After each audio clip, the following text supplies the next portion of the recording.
अंग्रेजी नववर्ष की राम राम सा। मैं हूं मुकेश चौधरी और आप देख रहे हैं मोनू के विचार।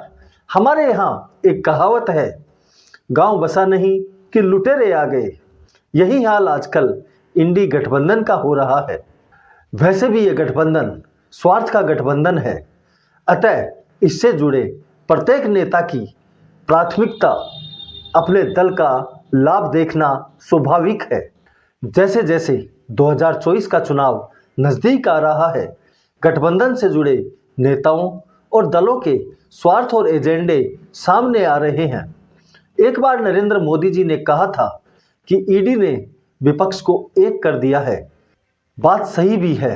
विपक्षी एकता या तो भ्रष्टाचार के खिलाफ हो रही कार्रवाई के खिलाफ या फिर सदन में अनुशासनात्मक कार्रवाई के खिलाफ ही नजर आती है। चुनावों को लेकर तो ये कई मीटिंग कर चुके, लेकिन अभी तक सीट शेयरिंग पर कोई भी फार्मूला नहीं बना पाए हैं। इस गठबंधन के कई दलों को लगता है कि गांधी परिवार के नाम पर अब भारत में जीतना आसान नहीं है, अतः गांधी परिवार के बाहर का कोई पीएम फेस घोषित किया जाए।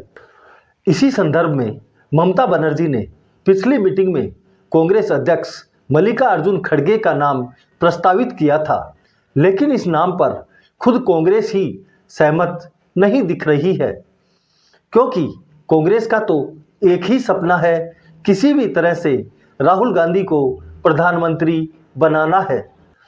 राहुल गांधी को एक बार फिर लॉन्च करने के लिए कांग्रेस ने बड़े तामझाम के साथ नागपुर में बड़ी रैली का आयोजन किया था, लेकिन आदत से मजबूर राहुल गांधी ने अपनी स्पीच में सब गुड़ गोबर कर दिया।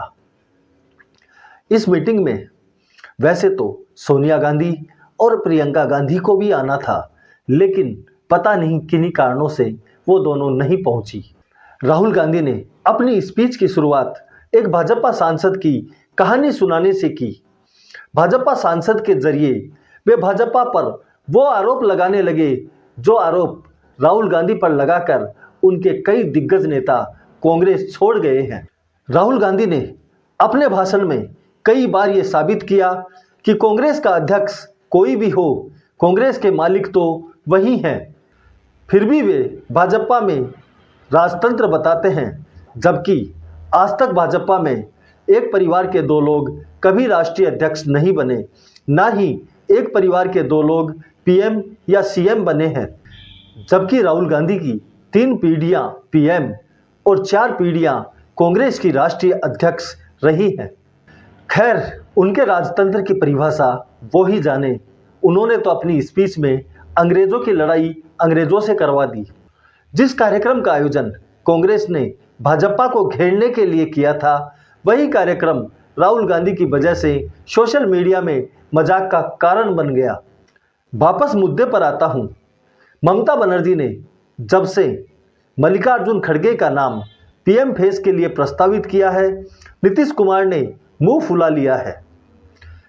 देखा जाए तो इस गठबंधन को बनाने में नीतीश कुमार ने बहुत मेहनत की है, लेकिन हर मीटिंग से वे रूठे हुए फूफा जी की तरह मुंह फुलाकर ही निकले हैं। 3 राज्यों में कांग्रेस की हार के बाद क्षेत्रीय दलों ने भी कांग्रेस को आंखें दिखाना शुरू कर दिया है। इधर जेडीयू की कलह मिटी भी नहीं थी। नीतीश कुमार का अगला कदम क्या होगा, ये लोग सोच रहे थे। उसी बीच ममता बनर्जी ने बयान दे दिया कि वो बंगाल में अकेले चुनाव लड़ेगी, पूरे देश में इंडी गठबंधन चुनाव लड़ेगा, लेकिन बंगाल में वो अकेली ही भाजपा को शिकस्त दे सकती है। इस हिसाब से देखा जाए तो ममता बनर्जी पश्चिम बंगाल में कांग्रेस और लेफ्ट को एक भी सीट देने के मूड में नहीं है। उधर महाराष्ट्र में संजय राउत ने कह दिया कि कांग्रेस को जीरो से शुरुआत करनी पड़ेगी। शिवसेना उद्धव गुट ने 21 सीटें मांगकर कांग्रेस की मुश्किलें बढ़ा दी हैं। उधर मध्य प्रदेश विधानसभा चुनाव में गठबंधन नहीं होने की वजह से कांग्रेस पर धोखेबाजी का आरोप लगा रहे अखिलेश यादव भी कांग्रेस को यूपी में 2 सीट से ज़्यादा देने के मूड में नहीं है। वहीं केजरीवाल भी दिल्ली और पंजाब में कांग्रेस को ज़्यादा कुछ देने के मूड में नहीं है। कांग्रेस दोनों राज्यों में लोकसभा चुनाव के हिसाब से सीट चाहती है, लेकिन केजरीवाल विधानसभा चुनाव के परिणाम के आधार पर कांग्रेस की छुट्टी करने के चक्कर में है। कमोवेश यही हाल दक्षिण की पार्टियों का भी है। वो भी कांग्रेस को ज़्यादा कुछ देने के मूड में नहीं है।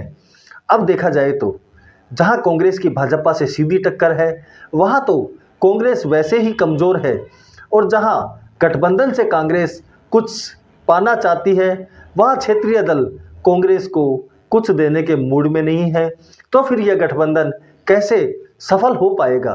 भाजपा ने लोकसभा चुनाव की तैयारी शुरू कर दी है और इंडी गठबंधन अभी तक सीट शेयरिंग पर भी कोई फार्मूला तय नहीं कर पाया है।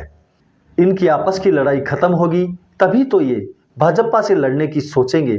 लगता नहीं चुनाव तक ये अपने अपने स्वार्थ छोड़कर एकजुट हो पाएंगे। कहीं ऐसा ना हो कि ये गठबंधन सिर्फ मीडिया में बनकर रह जाए और धरातल पर इसका कोई असर ना हो। इस पर अपने विचार कमेंट करके बताएं।